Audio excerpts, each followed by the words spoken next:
শোনো গো প্রভু মোর এই নিবেদন, তোমাকে ডাকি আমি বাঁচি যতক্ষণ, আমি বাঁচি যতক্ষণ।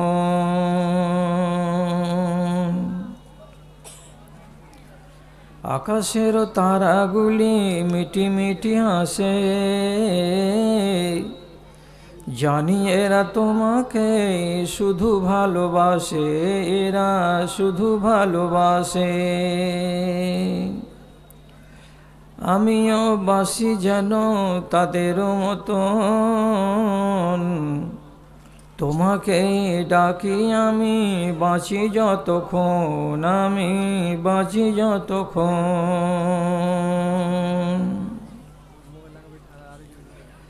প্রবাহিত নদী নালা কুলু কুলু টানে, তোমাকে ডাকে এরা শুধু মনে প্রাণে, এরা শুধু মনে প্রাণে। তাদের মনের মতো করো মোর মন, তোমাকে ডাকি আমি বাঁচি যতক্ষণ, আমি বাঁচি যতক্ষণ। থেকে থেকে শুনি রাতে কত পাখি ডাকে, দুঃখ কি জানে না তারা বড় সুখে থাকে, তারা বড় সুখে থাকে। সেই সুখে ভরে দাও আমারও জীবন, তোমাকে ডাকি আমি বাঁচি যতক্ষণ, আমি বাঁচি যতক্ষণ।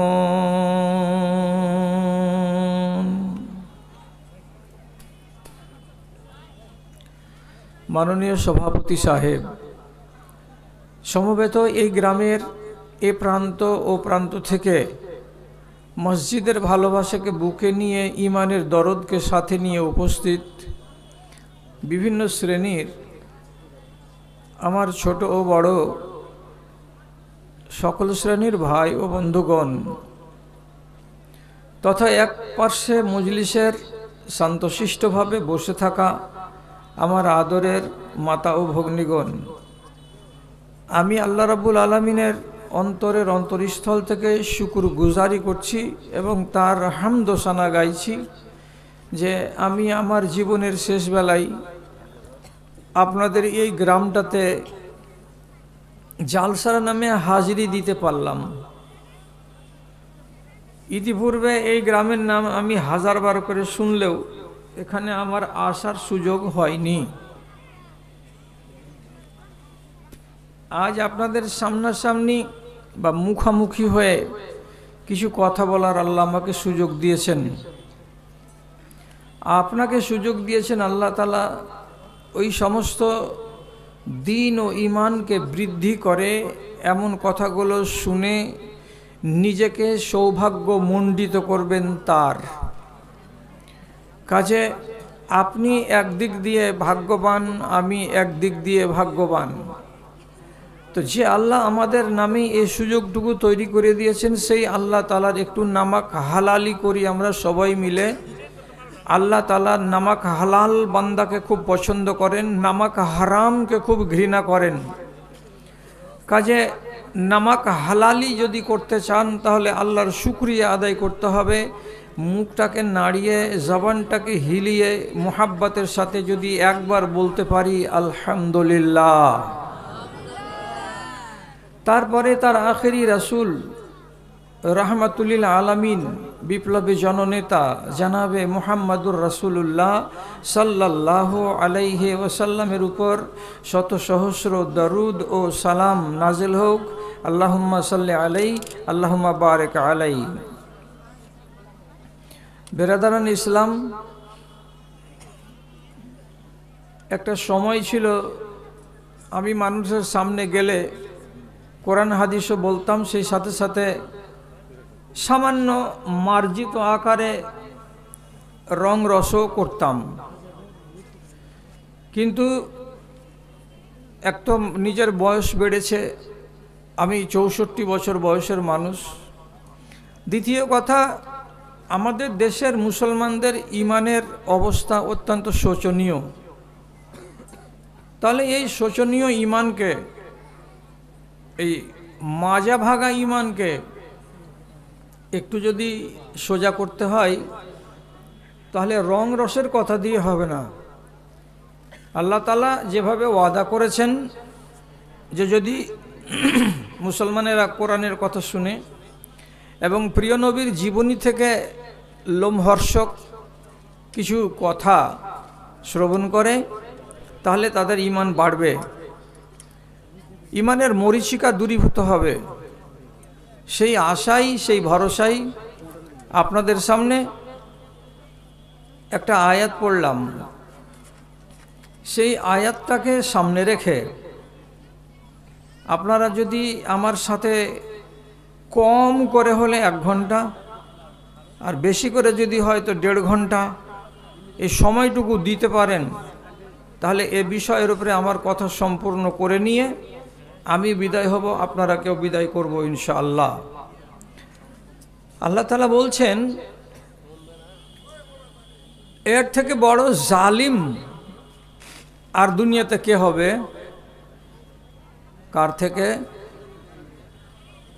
কার থেকে বড় জালিম? তা আল্লাহ তাআলা বলছেন, যার সামনে কোরআন মাজিদের কথা বর্ণনা করা হলো, হালাল হলো, হারাম হলো, জায়েজ হলো, নাজায়েজ হলো, বৈধ হলো, অবৈধ হলো, কোনটা করব কোনটা ছাড়ব সব কিছু বয়ান করা হলো। তারপরেও মানুষটাকে দেখা যাচ্ছে কি মুখটা বাঁকা করে পিছন দিক ঘুরিয়ে দিয়ে চলে যাচ্ছে টেঁড়া হয়ে অন্য দিকে। কথাগুলোকে মগজে বসাই না, কথাগুলোকে হৃদয়ে বসাই না, কথাগুলোর প্রতি মোহাব্বত এবং ভালোবাসা দেখাই না। তাহলে এই মানুষগুলোর মতো জালিম এই দুনিয়াতে আর কে আছে? তারপরে আল্লাহ তাআলা বলছেন, যারা জানার পরে মানে না, যারা জানার পরে মানে না, তারা হলো মুজরিম, তারা হলো আসামি, তারা হলো অপরাধী। আর যারা আসামি বা মুজরিম তাদের কথা আল্লাহ রাব্বুল আলামিন একটু পরে তখন বলছেন কি, ওয়া ইন্না মিনাল মুজরিমিনা মুনতাকিমুন। দুনিয়াতে যত রকমের অপরাধী আছে, ছেলে হোক কিংবা মেয়ে হোক, যত প্রকারের অপরাধী আছে, সমস্ত আসামিকে সাজা দিতে পারবো এই ক্ষমতা আমার আছে। এবং পারবো কথাটা নয়, দুনিয়াতে এই রকম অপরাধীগুলোকে, আসামিগুলোকে আমি নিশ্চিত নিশ্চিত সাজা ভোগাবো, আমি তাকে আযাবে গ্রেফতার করব।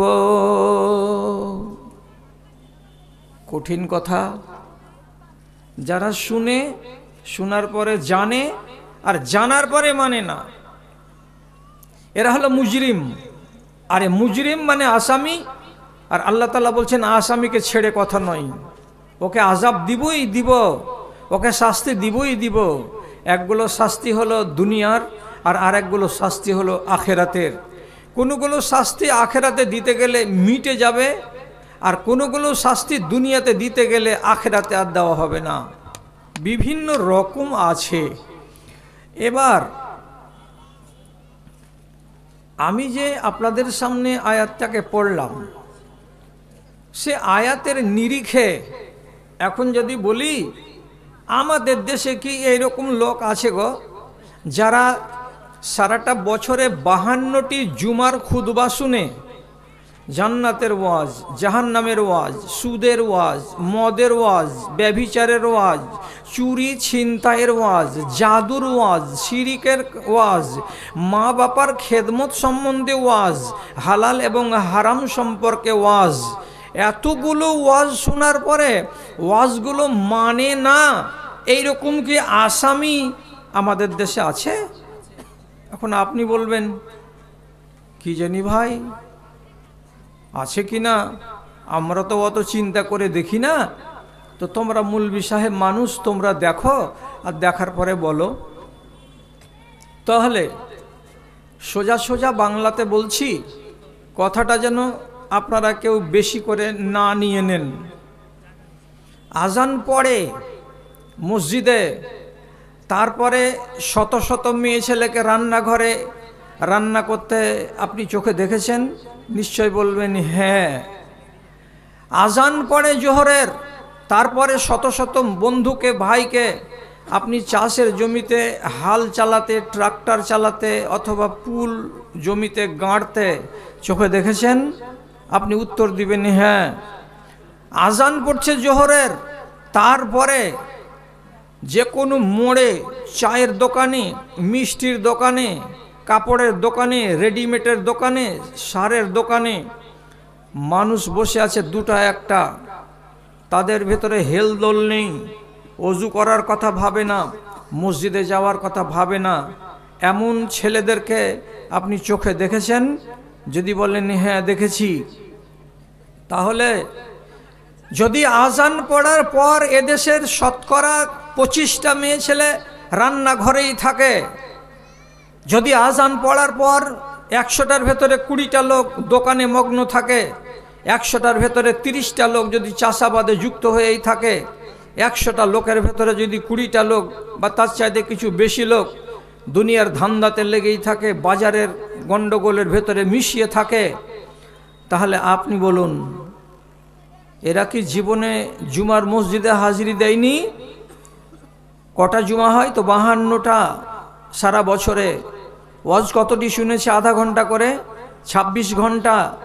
তাহলে 26 ঘন্টা ওয়াজ শোনার পর এই লোকগুলো যদি পিঠ ফিরিয়ে উল্টো দিকে না হেঁটেছে, তাহলে আর কারা?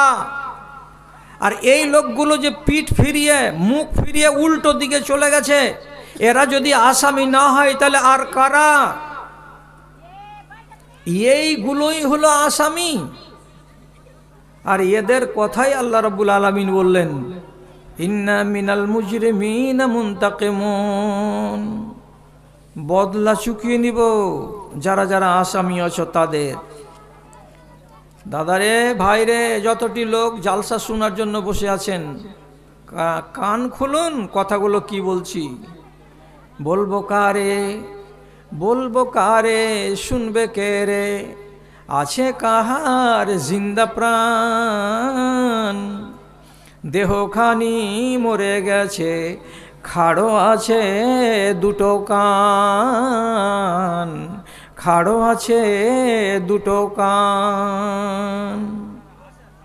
চোখে কাজ করে না, মগজে কাজ করে না, বিবেকে কাজ করে না, বুদ্ধিতে কাজ করে না, আপনার লেখাপড়া কাজে আসে না, আপনার ইমানটা এতটাই ড্যামেজ হয়েছে, এতটাই দুর্বল হয়েছে যে শতবার একটা কথা শোনার পরে আমার ভেতরে পরিবর্তন আসে না, নিজেকে বদলাতে আমি রাজি হই না।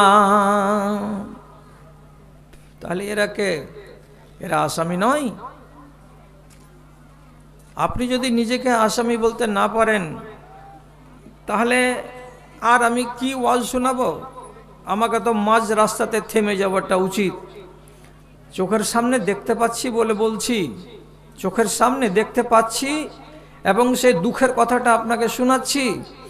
আজও এই দেশের মাটিতে প্রত্যেকটা গ্রামে, প্রত্যেকটা টোলাতে 60 থেকে 70 বছর বয়সের অনেক ভাই আমার আছেন, অনেক বাবাজি আছেন যারা নামাজ পড়েন। নামাজ পড়তে গিয়ে মসজিদের ওযুখানাতে বসে, তারপরে নলটাকে খোলার আগে ডান হাতখানা মুখের কষাতে ভরে কি এতটুকু জিনিস ফেলে দিল ওযুখানাতে, দিয়ে মুখটাকে খাঁড়িয়ে নিয়ে বিসমিল্লাহির রহমানির রহিম বলে উজু শুরু করলো। কি ফেললেন ওযুখানাতে? বয়স কত আপনার? এই জিনিসটা কতদিন ধরে খাচ্ছেন? কোনো আলেম দুনিয়াতে বলেছিল যে এটা খেতে গেলে খুব নেকি আছে? তাহলে আপনি কি উদ্দেশ্যে এই হারাম জিনিসটাকে খেতে খেতে আজকে 65 বছর বয়স করে দিলেন? মরবার আগে হারাম ছাড়তে পারেননি, আপনি আসামি নন তোকে। কথা খুব কড়া লাগবে আপনাকে। সকালবেলায় চায়ের দোকানে বলবেন মুলবিটার বয়স হয়ে গেছে কিন্তু কথা আছিলা বলছে, আছিলা কথা একটাও নয়, আপনাকে শুনতে কড়া লাগছে। আমি যদি একটা কথা কোরআন হাদিসের বাইরে বলি তাহলে আল্লাহ তাআলা আমার হিসাব নেবেন। আপনার ওই হারাম জিনিস খাওয়া মুখটা দিয়ে তার আপনার পার্শ্বে আরেকটা লোকের সামনে যদি গল্প করেন, আপনার মুখ থেকে সেন্ট আসবে না 32 দিনকার মরা কুকুরের গা থেকে যেটা সেন্ট আসে, দুর্গন্ধ আসে, ওই দুর্গন্ধটা বেরোবে। আর এমন জঘন্য মুখখানা দিয়ে ওযু করার পরে লাইনে দাঁড়িয়ে আপনি আল্লাহু আকবার বলে দাঁড়াবেন, আর আপনার মুখ দিয়ে ফিস ফিস ফিস ফিস করে আওয়াজ বেরোবে, বিসমিল্লাহির রহমানির রহিম, আলহামদুলিল্লাহি রাব্বিল আলামিন, আর রহমানির রহিম। আপনার যতগুলো শব্দ মুখ দিয়ে বেরোবে, এই যে পচা জায়গাগুলো, দুর্গন্ধযুক্ত জায়গা, এখান দিয়ে শব্দগুলো বের হবে তো গন্ধ মাখা মাখা অবস্থায় বের হবে। আপনি বলেন তো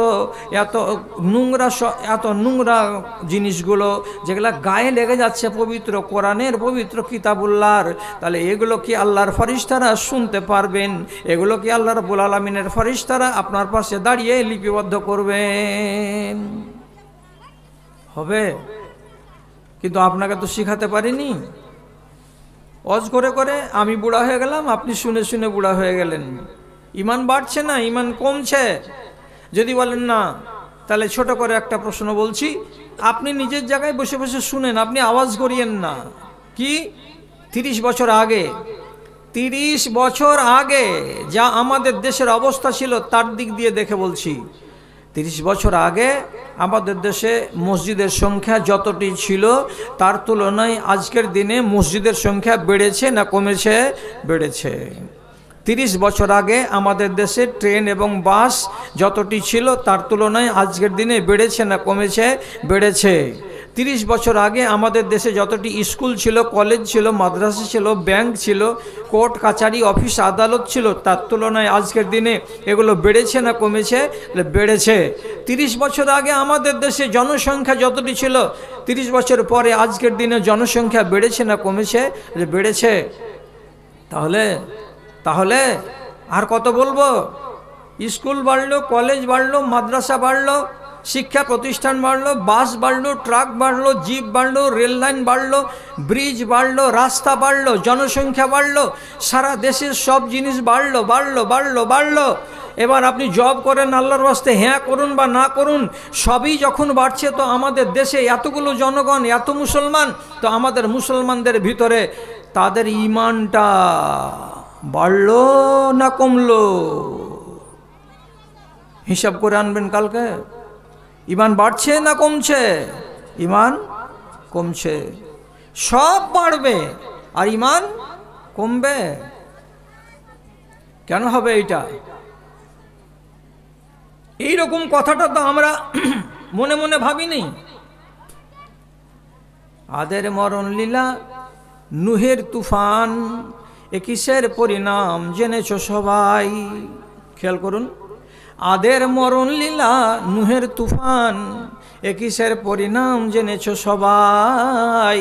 ধর্ম ধারে না যেমন শৃগাল কুকুর, এমন জীবন তবে কেন গড় হয়? এমন জীবন তবে কেন গড় হয়? অস্তের আগে ভাই রাস্তাটা দেখে নাও, নইলে বিপদ হবে শেষের বেলায়। গজবেরও বেড়া জালে ঘেরা পড়ে দেশবাসী, শহর বিলীন হয়ে যায়, শহর বিলীন হয়ে যায়। কবরে যাওয়ার আগে রাস্তা পরিষ্কার করুন। কবরে যাওয়ার আগে ব্যাগের ভেতরে একটা ছোট টর্চ লাইট ঢুকাবার ব্যবস্থা করুন। 150 টাকা দিয়ে টর্চ লাইট কিনে নিলে সে টর্চ লাইট যাবে না। আলোর ব্যবস্থা করুন। কি দিয়ে? তো আপনার নিজের মাথাটাকে ঝুঁকিয়ে জমিনে রেখে দিয়ে এবং নাপাকখানাকে ছেড়ে দিয়ে আল্লাহ রাব্বুল আলামিনের একমাত্র বন্দেগী করে নিজের আলোকে মজবুত করে নিয়ে কবরে যান, না হলে আসামি হয়ে যদি যাবেন তাহলে আল্লাহ রাব্বুল আলামিন বলছেন বদলা চুকিয়ে নিব, নিয়েছি বদলা চুকিয়ে। মানতে পারছেন না? যদি মানতে না পারেন, আসামিকে আল্লাহ ছাড়েননি এ কথাটা যদি মানতে না পারেন, নবী সালেহ আলাইহিস সালাতু ওয়াস সালামকে আল্লাহ তাআলা একটা উট দিয়েছিলেন মুজজা, আর বলে দিয়েছিলেন তিনি যে এই উটটা হলো মুজজা আল্লাহর পক্ষ থেকে, যেখানে ইচ্ছা সেখানে চড়বে, যেটা ঘাটে নামবে সে ঘাটে, যে পুকুরে ইচ্ছা সেখানে পানি পান করবে। তোমরা এই উটকে কোনোদিন বাধা দিও না, তো তোমরা তার গায়ে লাঠি মারিও না, তার তোমরা ক্ষতি করিও না।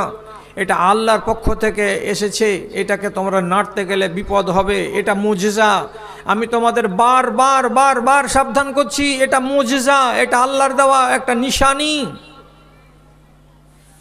20 বার বলার পরেও গ্রামবাসীর বদ চরিত্র আল্লাহ কোরআনে বলছেন ফাকারুহা, ওর পাকে কেটে দিল।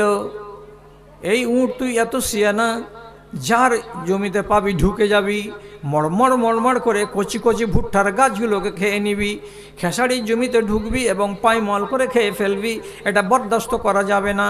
ফাকারুহা, ওকে কেটে দিল পাখানা। যেমনি কেটে দেওয়া, আল্লাহ রব্বুল আলামিনের নাফরমানি করলো তারা। রব্বুল আলামিন বলছেন আসামিকে ছাড়ি না। তখন আল্লাহ কি করলেন? ফাদামদামা আলাইহিম রাব্বুহুম বিযামবিহিম ফাসাওয়াহা, রাতের বেলায় আযাব নামিয়ে দিলেন। আর আযাব নামিয়ে দেওয়ার পরে ওই এলাকার যতগুলো লোক ছিল, একজন লোক করলো, 4 জন লোক করলো, তাদের শাস্তি হিসাবে সবার উপরে নাজিল হলো আযাব। গোটা এলাকাটাকে রব্বুল আলামিন ধ্বংস করে রেখে দিলেন। আসামিকে ছাড়া হয় না, এ কথাটা যেন মাথায় থাকে। জি, যদি বিশ্বাস না লাগে তো আপনার পোতার যদি অ্যান্ড্রয়েড মোবাইল থাকে তো ওকে যে বলবেন, আব্দুর রহমান জিনিসটা দেখে দে তোরে। রাতের বেলায় মুলি সাহেব ওয়াজ করছিল, তো কানে শুনেছি, চোখে দেখতে তো পারবো না, অনেক দূরের কথা, তো চোখে তো দেখতে পারবো। একটা দুনিয়াতে নদী আছে, নদীটার নাম হলো ডেড সি, ওর নাম বাংলাতে হলো মরা সাগর। মরা সাগরে পানি আছে পুরা মোবিলের মতো, কোনো পশু পাখি পান করে না। সেখানকার লোক ওই পানিগুলোকে ফসল পানিতে সেচ দেয় না। ওই পানির ভেতরে একটা মাছের বংশ খুঁজে পাওয়া যাবে না, পুরা মোবিলের মতো পানি। কোথায়? তো ডেড সি আছে কোথায়? সৌদি আরবের উত্তর দিকে একটা দেশ আছে, তার নাম হলো জর্ডন। এই জর্ডন দেশের ভেতরে আছে ওই এলাকাটা বা ঝিলটা বা ওই বিলটা। কেন এমন হলো?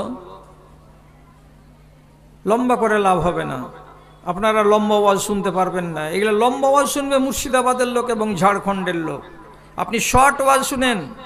কেন এমন হলো? ওইখানে একটা নবী এসেছিলেন, তার নাম লুত। লুত নবীর সম্প্রদায়েরা ছিল অত্যন্ত নোংরা। এরা বেটা ছেলে মেলামেশা করত, মেয়েদের পারোয়া করতো না। নবী লুত পরিষ্কার ভাষায় ডেকে বলছেন, কোরআনে লেখা আছে হা উলায়ে বানাতি, এই দেখো এগুলো আমার বেটি হলো, এটা আমার পতিন হলো, এটা আমার লাতিন হলো, এটা আমার ভাতিজি হলো, এগুলোকে তোমরা বিয়ে করো এবং এদের সঙ্গে তোমরা শারীরিক সম্পর্ক করো। এটা হলো নিয়ম, বিধির নিয়ম। আর এটাকে বাদ দিয়ে তোমরা পুরুষে নোংরা কাজ করতে যেও না। 1000 বার বললেন কে? নবী লুত। কিন্তু এই চোরঠারা, এই ছ্যাঁচোর লম্পটেরা নিজের বদ চলন থেকে সরে আসতে পারল না। আল্লাহ রাব্বুল আলামিন বললেন তোরা আসামি, তোদেরকে ছেড়ে কথা হবে না। এবার কি হলো? পরিষ্কার করে আল্লাহ তাআলা বলছেন ফাআমতারনা আলাইহিম হিজারাতান, আসমান থেকে তাদের উপরে শিলাবৃষ্টি শুরু হয়ে গেল, বর্ষণ শুরু হলো। টানা এক রাত, টানা একদিন যদি তাদের উপরে এরকম বড় বড় শিলাবৃষ্টি হয় তো অবস্থাটা কি দাঁড়ায়? অন্য কোরআনের আয়াত আল্লাহ রাব্বুল আলামিন বলছেন ওই সমস্ত এলাকার লোকগুলোকে জমিন সমেত আল্লাহর ফেরেশতারা উপর দিকে উঠিয়ে নিলেন। আর নেয়ার পরে উপরে নিয়ে গিয়ে জমিনটাকে এরকম করে উপুড় করে দিয়ে সেই জায়গাতে ফেলে দিলেন। তাতে বাড়ি মাটির তলায় চলে গেল, ঘর গেল, জমি গেল, জিরাত গেল, পশু পাখি সবাই গেল, ছেলে গেল, মেয়ে গেল, আসবাবপত্র গেল, সব মাটির তলায় চলে গেল। এবং জোরের সাথে উপর দিক থেকে যখন ওই মাটির খণ্ডটা গোটা দেশটা ওইখানে ধাপাস করে যখন পড়ল, সঙ্গে সঙ্গে জায়গাটা ডোবা হয়ে গেল। আর ডোবা হওয়ার কারণে সেই জায়গাতে পানি জমলো, আর পানিগুলো যে জমে গেল তো জিন্দেগির মতো সেটা ঝিল হয়ে গেল। আর এই ঝিলটাকে বলা হয় ডেড সি। এর পানিগুলো মরা মরা পুরা মোবিলের মতো হয়ে আছে, কেউ ব্যবহার করে না। কেন এটা হলো? আল্লাহ রাব্বুল আলামিন বলছেন, সারা জাহানের মানুষকে আমি শিক্ষা দেওয়ার জন্য এটা করলাম। দেখো রে দেখো, এই এলাকার লোকেরা এরা সবাই ছিল আসামির দল, তাদেরকে আমি মাটির তলায় ভরে দিয়েছি এবং ওই জায়গাটাকে জিন্দগির মতো মানুষের কাছে আমি চিহ্ন হিসাবে রেখে দিয়েছি। এই জায়গাটা হলো পাপের জায়গা, এই জায়গাটা হলো অভিশপ্ত জায়গা। এই জন্য এখানকার নদীতে, এইখানকার ঝিলটাতে তার পানিগুলো পরিষ্কার নয়। সারা দুনিয়ার মানুষ তোমরা দেখো এবং জ্ঞান করো, বেশি যদি বাড়াবাড়ি করো তো আযাব আসবেই আসবে। তাহলে আপনারা বলছেন মৌলভী সাহেব আমি তো 30 বছর থেকে নামাজ পড়ি না, তো কই আমার পেটে তো লাগে না। আর কেউ বলবে আমি তো জীবনে রোজা রাখি না, তো কই আমার তো কোনো ক্ষয়ক্ষতি হয়নি। আর একজন বলবে আমি যে মদ টদ খেয়ে যাই, নিশা টিশা খেয়ে যাই, 30 বছর থেকে মদ খাচ্ছি, তো কই আমার উপরে তো আল্লাহর আযাব আসেনি। আপনাকে কি দিয়ে বুঝাবো? আপনার যুক্তিটা তো ঠিক যে আমার কাছে তো আযাব আসেনি, তো এর জবাব আমার কাছে নাই। কোরআন যেটা দিয়েছে সেটা আমি বলছি, আপনার যদি মনটা ভালো লাগে তো মানুন, না মানতে গেলে না মানুন। একটা কথায় দয়া করে আল্লাহর রাস্তে 3-4টা লোক একটু হ্যাঁ বলেন তো। যারা আপনারা মাছ মেরেছেন কাঠি দিয়ে, সেই কাঠিতে মাছ মারা লোকেরা যেমনি বনশিটা রুই মাছে গিলে নেয় আর আপনি খাঁচটা কষে দেন, তো হ্যাঁ না বলেন। বনশি ছিপটার মাথাতে কমসে কম 25 হাত এক্সট্রা সুতা লেপটানো থাকে। সুতাটা অমনি হয়ে থাকে না, সুতা সম্পূর্ণ খুলে যায়?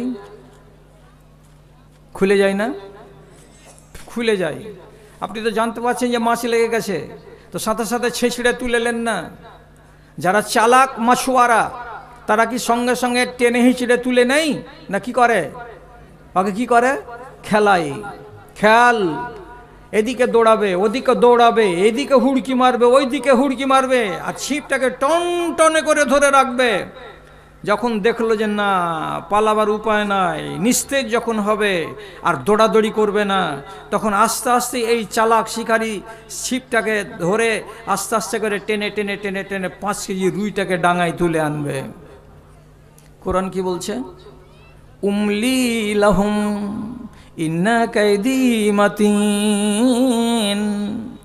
এদেরকে আমি ঢিল দিয়ে রেখেছি, যেমন তগ্গিকে ঢিল দেওয়া হয় মাছকে চারিদিকে খেলা করার জন্য।